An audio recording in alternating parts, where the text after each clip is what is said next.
Il est midi passé, mesdames et messieurs, bonjour et bienvenue dans cette édition du journal. À la une de l'actualité,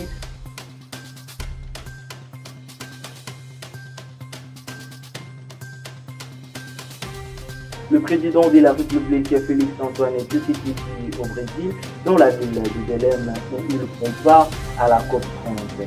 300 millions de dollars d'appui du Fonds monétaire international à la RDC après des semaines d'évaluation. La COP à la présidence de l'Assemblée nationale, le calendrier a été rendu public par les reporters.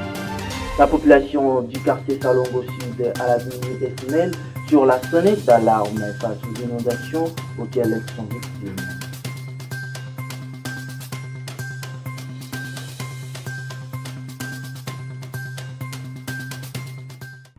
Ouvrons cette édition par la présidence où le président de la République, Félix Antoine Tshisekedi, on part à la COP 30 dans la ville de Belém, capitale de l'état de Pará, dans le nord du Brésil. Suivez cet élément. L'événement est très attendu. C'est désormais une réalité depuis ce jeudi 6 novembre au hangar Centre des conventions de l'Amazonie. Les dirigeants du monde entier convergent vers Belém, la ville nordique du Brésil, dans l'Amazonie, pour la 30e conférence annuelle sur le climat. Bien connu pour ses positions sur la défense des forêts, le président Lula da Silva était lui-même au parvis du site de la COP30 pour accueillir ses hôtes. À la tête du pays, qui regorge le deuxième plus grand massif forestier du monde, le président de la République, Félix Antoine Tshisekedi Tshilombo, a été chaleureusement accueilli par le président Lula da Silva. Les deux dirigeants, en première ligne au front pour la défense de leurs forêts, ont été parmi les premiers à prendre la parole en plein air.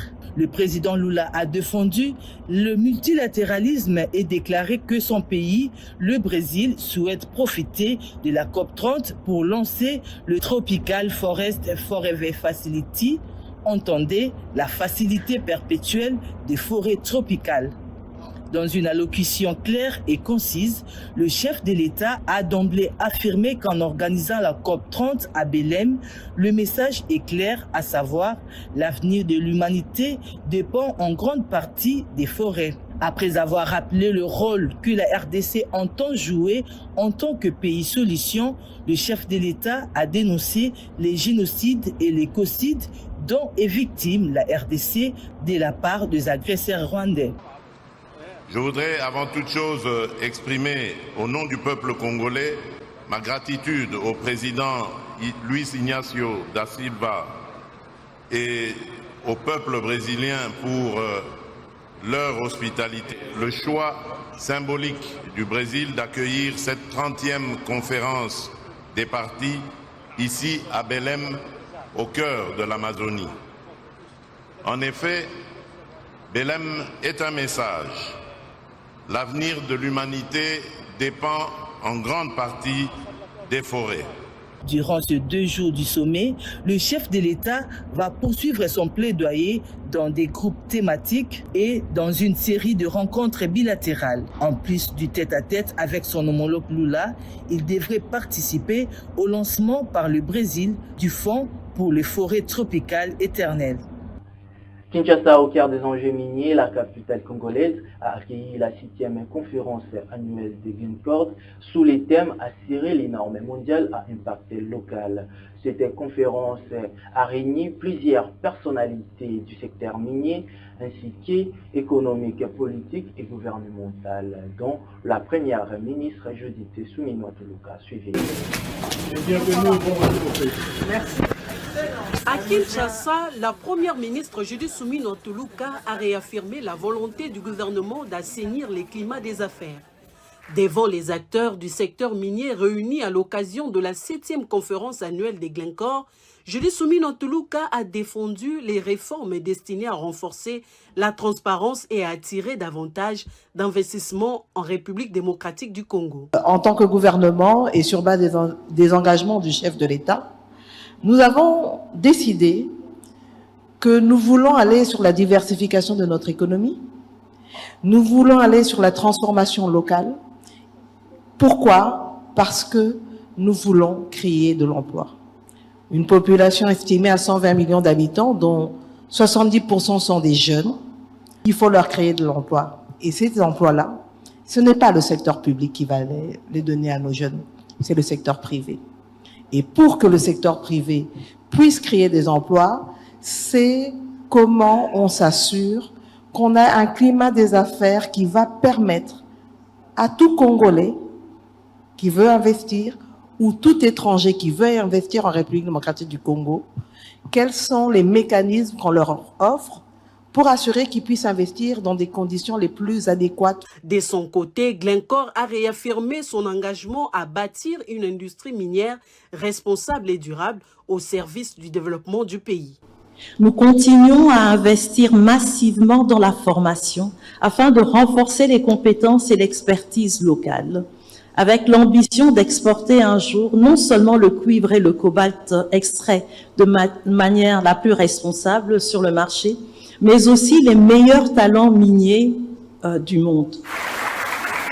En rassemblant décideurs, investisseurs et représentants des communautés, cette conférence illustre la volonté commune de faire du secteur minier un moteur de croissance inclusive pour la RDC.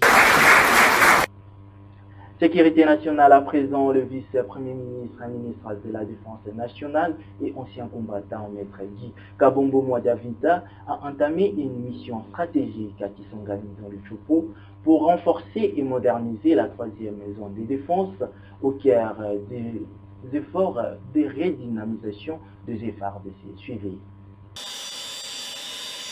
En itinérance dans la troisième zone de défense, le vice-premier ministre, ministre de la Défense nationale et des anciens combattants est accompagné du chef d'état-major général adjoint en charge des opérations et renseignements, le lieutenant-général Chaligo Nzandourou. À son arrivée, il a présidé une séance de travail à huis clos au centre de coordination des opérations avant d'effectuer une visite d'inspection de plusieurs infrastructures militaires. La délégation s'est ensuite rendue au centre d'entraînement Baouma où le commandant du centre, le colonel Molengo, a présenté un briefing sectoriel au vice-premier ministre, ministre de la Défense nationale et des anciens combattants. Un an après sa précédente tournée dans cette région militaire, Maître Guy Kabombo Modiavita est revenu évaluer l'état d'avancement des actions entreprises et s'assurer de leur mise en œuvre effective. Je suis là pour contrôler et superviser, le cas échéant, sanctionner ce qui n'a pas été mis en place. Un responsable qui ne fait pas les contrôles, quel rapport va-t-il faire au commandant suprême? À Kisangani, le programme du vice-premier ministre, ministre de la Défense nationale et des anciens combattants prévoit notamment un briefing à l'état-major de la troisième zone de défense, la visite des sites stratégiques ainsi qu'une causerie morale avec les militaires stagiaires dans le cadre de renforcement des capacités. Engagé dans la mise en œuvre du trinôme FEC, formation, équipement et casernement, Maître Guy Kabombo Modiavita privilégie une approche inclusive axée sur la redynamisation des forces armées de la République démocratique du Congo et une vision chère au chef de l'État et commandant suprême Félix Antoine Tshisekedi Tshilombo. Le vice-premier ministre et ministre de l'Intérieur Jacquemin Chabani met en garde, je cite, que les querelles au sein des institutions provinciales ne seront plus tolérées, laissant place à la cohésion des institutions. C'était face au gouverneur Rémi à Kinshasa. Suivez cet élément. Face aux animateurs des institutions provinciales, le vice-premier ministre, ministre de l'Intérieur et Sécurité, Jacquemin Chabani, n'a pas mâché ses mots dans un ton ferme. Il a appelé à une gouvernance responsable, dénonçant les querelles intestines qui freinent le bon fonctionnement des entités territoriales décentralisées. Le gouvernement de la République ne saurait dorénavant laisser les provinces sombrer dans un cycle d'ingouvernabilité sans fin. Pour ce faire, toutes les mesures fortes seront envisagées pour garantir la stabilité des provinces, y compris le recours aux prérogatives extrêmes prévues par la Constitution de la République démocratique du Congo dans ses articles 197, alinéas 7 et 8 et 198, alinéa 10. Dans un contexte marqué par l'instabilité récurrente à la tête des provinces, le numéro 1 de la territoriale exhorte les responsables provinciaux à privilégier l'intérêt général, socle d'un développement harmonieux et durable. La haute autorité nous a instruit de vous communiquer sa volonté et sa détermination à stabiliser les institutions provinciales en cette période où notre pays est confronté à la guerre d'agression nous imposée par le Rwanda et ses supplétifs du M23 AFC, dans l'ultime objectif de garantir la cohésion nationale et le développement intégral. C'est pourquoi j'en appelle encore une fois au sens de responsabilité des uns et des autres, afin que tous s'engagent sur la voie de la cohésion nationale et de la stabilité des institutions provinciales. Ces messages forts sont comme un avertissement. Le lutte de pouvoir doit céder la place à la cohésion et à l'efficacité, une exigence de rigueur saluée par plusieurs observateurs comme un pas vers la stabilité institutionnelle en République démocratique du Congo. La FMI salue la rigueur budgétaire de la RDC et les réformes du gouvernement. En conséquence, un appui de 400 millions de dollars du Fonds monétaire international pour soutenir l'économie nationale. Après 2 semaines d'évaluation, suivez cet élément. C'est un second et dernier round avant la transmission du rapport général au conseil d'administration du Fonds monétaire international. Cette réunion de la troïka politique consacrée à la 2e revue du programme Facilité élargie de crédit présidée par le ministre des Finances Doudou Fwamba Lekoundé Libotaï illustre la détermination du gouvernement à assurer le suivi rigoureux des réformes économiques en cours et à maintenir le pays sur la voie de la discipline financière. Selon le coordonnateur du comité de suivi des réformes du ministère des Finances, Félicien Moulenda, l'évaluation du programme est globalement positive. La mission du FMI a constaté que l'ensemble des engagements qui avaient été pris sont globalement réalisés. Tout en saluant ces avancées, la mission a relevé certains points d'attention relatifs, notamment à la soutenabilité future de la masse salariale et à la nécessité d'accroître davantage les recettes intérieures. Il a également été convenu que 4 ministères pilotes, développement rural, éducation, santé et infrastructure, commenceront l'exécution directe de leur budget de l'année prochaine avant l'extension du mécanisme aux autres ministères à partir de septembre, conformément à la feuille de route arrêtée pour l'opérationnalisation de la Direction générale du Trésor et de la comptabilité publique et la déconcentration de l'ordonnancement des dépenses publiques. Le ministre des Finances a réitéré la gratitude du gouvernement à l'endroit de l'équipe du FMI pour son engagement et son accompagnement constant dans la mise en œuvre des réformes publiques sous le leadership du président de la République, Félix-Antoine Tshisekedi Tshilombo. Et toujours en économie, le Sénat a examiné la question d'actualité sur la situation économique sous la conduite du président de cette chambre haute, M. Sama Lokonde. Le Sénat, sous la conduite de son président Jean-Michel Sama Lokonde Kenge, examiné au cours d'une plénière la question d'actualité du sénateur Janvier Michakasiwa, adressée au vice-premier ministre en charge de l'économie nationale, Daniel Mukoko Samba. Cette question était centrée sur l'appréciation actuelle du franc congolais par rapport au dollar américain. Le sénateur Micha s'est dit préoccupé par le fait que l'appréciation du franc congolais est constatée sur le marché d'échange pendant que la population perd le pouvoir d'achat.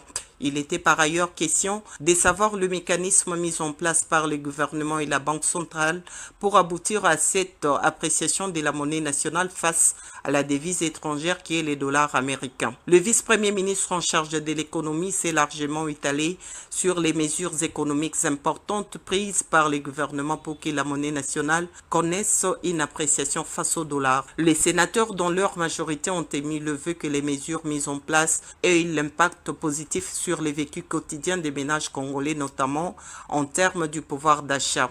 Au cours de cette même plénière, les sénateurs ont abordé la problématique de 2 projets de loi portant création de l'Ordre national des héros nationaux et de l'Ordre national du Léopard. Ces projets de loi ont été confiés à la commission PAJ-DH qui devra présenter le rapport final y afférent lors de la prochaine plénière avant que les sénateurs ne procèdent à l'adoption. La course au perchoir de la présidence de l'Assemblée nationale est lancée. La date des élections est prévue pour le 13 novembre et la campagne fixée du 4 au 6 novembre 2025. Le calendrier a été rendu public par les rapporteurs Jack Njoli. Suivi. Nous présentons un calendrier qui prend effet à la date de mardi 4 novembre 2025 et nous avons 3 jours conformément à l'article 27 du règlement intérieur, 72 heures pour recevoir, n'est-ce pas, les candidatures. À partir de samedi, les dossiers seront soumis à la commission technique qui a été aussi mise en place par décision du bureau. Ici est de noter que les dossiers des candidatures sont présentés par la majorité et par l'opposition, compte tenu du prescrit de la Constitution, plus précisément de l'article par un parti, par un groupe ou pour un indépendant. Donc les candidats indépendants peuvent présenter leur candidature. Le lundi 10 novembre, il y aura publication de la liste des candidatures retenues. Et le mardi 11 et 12 novembre, nous aurons la campagne électorale. Le vote interviendra donc le jeudi 13 novembre 2025 à partir des 13h.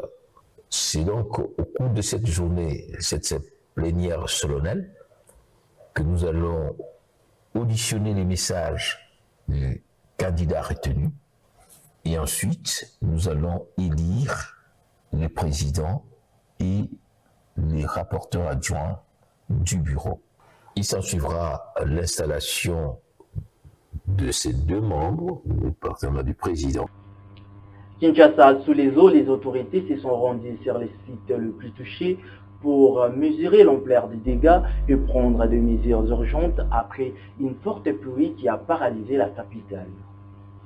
La pluie diluvienne qui s'est abattue dernièrement à Kinshasa a occasionné des inondations des grandes artères de la ville et a endommagé les travaux de voirie en pleine réhabilitation. Pour se rendre compte des dégâts, le ministre des Infrastructures et Travaux publics, John Banzalunda, accompagné du ministre Eliezer Tambwe et du ministre provincial des Infrastructures Moulumba, s'est rendu au boulevard Triomphal et les environs où les eaux des ruissellements ont endommagé les travaux de désengorgement et de construction de nouveaux ponts sur ces sites. Le constat fait par les ministres est que les constructions anarchiques sont à la base des bouchages des caniveaux et des collecteurs. Ils comptent prendre des mesures idoines pour la démolition de ces constructions anarchiques. Kinshasa est notre capitale. C'est une des 26 provinces. Et donc Kinshasa doit être traitée comme toutes les autres provinces. Nous sommes en état d'urgence dans les domaines des infrastructures. La première chose, c'est de remettre ce qui existait, de rendre opérationnel. La deuxième chose, c'est continuer le programme de construction des nouvelles infrastructures lancé par le président de la République depuis 6 ans. Mais nous avons un problème de conduite d'eau causé par des constructions anarchiques. Au-delà des constructions anarchiques, nous avons des constructions sauvages. Et comme les gens se sont comportés de manière sauvage, nous allons démolir. Cette descente marque le début d'une campagne de tolérance zéro visant à assainir l'environnement urbain et à garantir l'efficacité des nouvelles infrastructures financées par l'État congolais. C'est depuis plus d'un mois que la ville de Bandundu est plongée dans le noir à la veille de la 13e conférence de gouverneurs CEPAN général qui paralyse aussi bien les habitations que le commerce. Suscite de vives inquiétudes de la population. Ceci interpelle les autorités pour rétablir l'électricité et sécuriser la population de cette ville. La ville de Bandundu, chef-lieu de la province de Kwilu, traverse une crise énergétique sans précédent depuis plus d'un mois. Une coupure générale d'électricité plonge la population dans l'obscurité, suscitant inquiétude et frustration. Cette panne est due à un dysfonctionnement sur la ligne de transport reliant Kinshasa à Bandundu. L'énergie consommée à Bandundu provient en effet du complexe hydroélectrique d'Inga, situé à près de 1000 km. Un acheminement qui dépend de multiples facteurs souvent perturbés par les aléas climatiques. Cette situation critique a des répercussions immédiates sur la vie quotidienne des habitants. La coupure du courant nous pose problème. Depuis un temps, nous avons des difficultés, surtout par rapport aux clients. Il n'y a pas assez de fréquentation. Nous sommes dans le noir. Ça nous pose un grand problème par rapport pour répondre aux besoins des clients. Et puis, il y a plein de déclarations par rapport à ça. La Régie des eaux, société en charge de la distribution d'eau, ne peut plus assurer son service normalement, provoquant ainsi Une pénurie d'eau potable dans plusieurs quartiers de la ville. Un véritable cercle vicieux qui affecte les ménages, les commerces et les services publics. Cette crise met en lumière les défis majeurs auxquels fait face les secteurs énergétiques en République démocratique du Congo, particulièrement dans les provinces éloignées des centres de production. Alors que le pays dispose d'un potentiel hydroélectrique immense, son exploitation et sa distribution efficiente restent un défi de taille pour les autorités compétentes. Et tout ce que nous faisons ici, tout ce que nous consommons ici, même nos appareils fonctionnent avec l'électricité. Et s'il n'y a pas d'électricité, c'est que pour nous c'est un manque à gagner. Et on n'a plus de clients. Les clients ne veulent plus venir ici parce que les commerces vont s'habituer sans électricité. Il y a de l'électricité, de l'eau, donc nous sommes en train de peiner.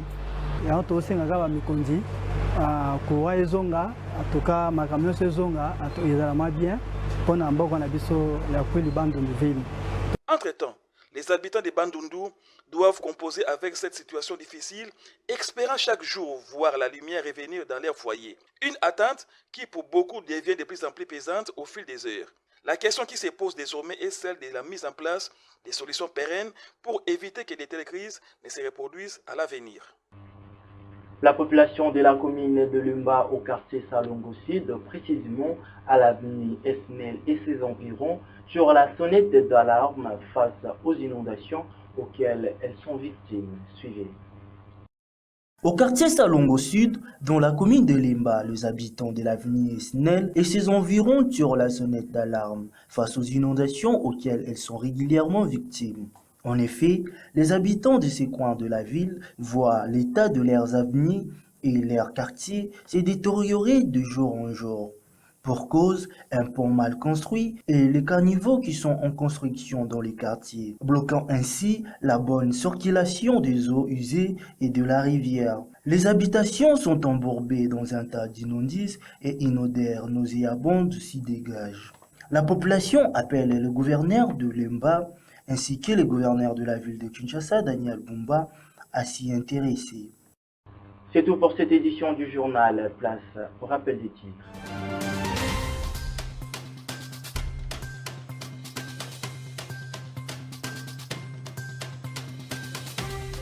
Le président de la République, Félix-Antoine Tshisekedi, au Brésil, dans la ville de Belém, où il compare à la COP30. 300 millions de dollars d'appui du Fonds monétaire international à la RDC après des semaines d'évaluation. La porte à la présidence de l'Assemblée nationale, le calendrier a été rendu public par les reporters. La population du quartier Salongo Sud à l'avenue Esnel sur la sonnette d'alarme face aux inondations auxquelles elles sont victimes.